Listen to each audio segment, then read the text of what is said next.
काय झालं, सगळे लोकच घाबरलेत.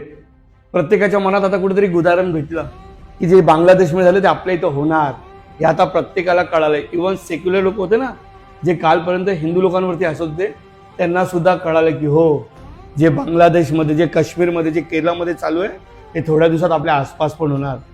ते आता हिंदू लोकांशी भेटतायत. भावांनो, कसं एकमेकांना वाचूया. त्यांना कळालं वेळ निघून गेली, ते अतिप्रमाणात आसपास वाढलेले. ही रिअलिटी घटना आता चर्चा चालू आहे. ते लोक सुद्धा यायला लागलेत की कालपर्यंत आम्ही चुकलोय, की हो आम्ही हसत होतो, आम्ही कोणाचं तरी ऐकलं, पण जे बांगलादेशमध्ये झालंय तिकडच्या पंतप्रधानाला ती लोक सोडू शकत नाहीत, तर आपल्याला कुठे सोडतील.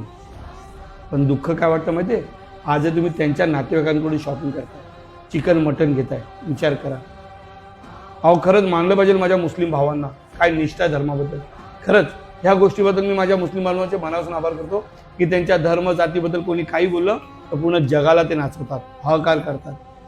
इस्रायलने काय थोडासा कांड केला फिलिस्तीनवरती, हमासवरती, भारतातील सगळा माझा मुस्लिम बांधव एकजूट झाला की नाही, आम्ही होऊन देणार नाही. आमच्या मुस्लिम बांधवाला कोणी हात लावला तर आम्ही एकजूट होऊ. आणि भारतातील हिंदूंना त्या बांगलादेशमध्ये जिवंत जाळलं जाते, मारलं जाते. केरळामध्ये, काश्मीरमध्ये, भारतात ना, जगात हिंदूंना अत्याचार केला, हिंदूंना मारलं जाते, सगळ्यांना दिसतंय. आणि ज्यावेळी कोणता हिंदू बोलायला जातो त्यावेळी त्याच लोकांची टीम सेक्युलर म्हणून होते, अरे भाई तू जातपात का करतो. पण सगळ्यांना माहिती ही सगळं त्यांनी पाठवलेली माणसं आहेत. ते सोशल मीडिया माइंड डायव्हर्ट करण्यासाठी सगळं चाललेलं आहे त्यांचं. पण खऱ्या अर्थाने हिंदूची हत्या होते, खऱ्या अर्थाने हिंदू मेला जातोय. हिंदूंना आज एकजूट झाले नाही ना तर काहीच होणार नाही. ते रील स्टार, ते कंटेंट क्रिएटर मस्त त्यांचे मजे करतायत, त्यांना दिसतंय. ते सेलिब्रिटी, ते मराठी ॲक्टर, ते हिंदी पिक्चरचे ॲक्टर, सगळे लोक आपली लाईफ मस्त जगतायत. ते बिझनेस कमवणारे रोज पैसा कमवत आहेत. पण त्यांना माहिती आहे की त्या देशाची पंतप्रधान पळते जीव वाचवायला. तुम्ही कुठे पळणार, तुम्हाला कोण वाचवणार. अरे आत्ता तरी बोलायला या पुढे. एक दिवशी तर मारायचं आहे, जाता आता धर्मासाठी बोलून जावा. अरे धर्मासाठी नका, त्या लोकांसाठी बोलून जावा ज्या लोकांची हत्या होते. कारण की एक दिवस तुम्हाला सुद्धा मारलं जाणार आहे.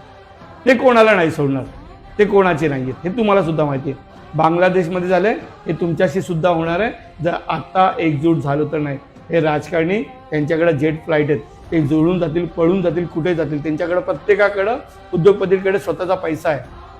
तुमच्या आमच्याकडे काय, आमच्याकडे आता एकजूट. आपल्यातले मिसअंडरस्टँडिंग दूर करा, आपल्यातले मतभेद दूर करा, जातपात बाजूला ठेवा. मी बोलतो हिंदू पण नको, माणूस म्हणून आता तरी एकजुटीने पुढे. कारण की ते कोणाला समजून जावा काय चाललंय आपल्यासोबत. समजा. जय श्रीराम, जय शिवराय.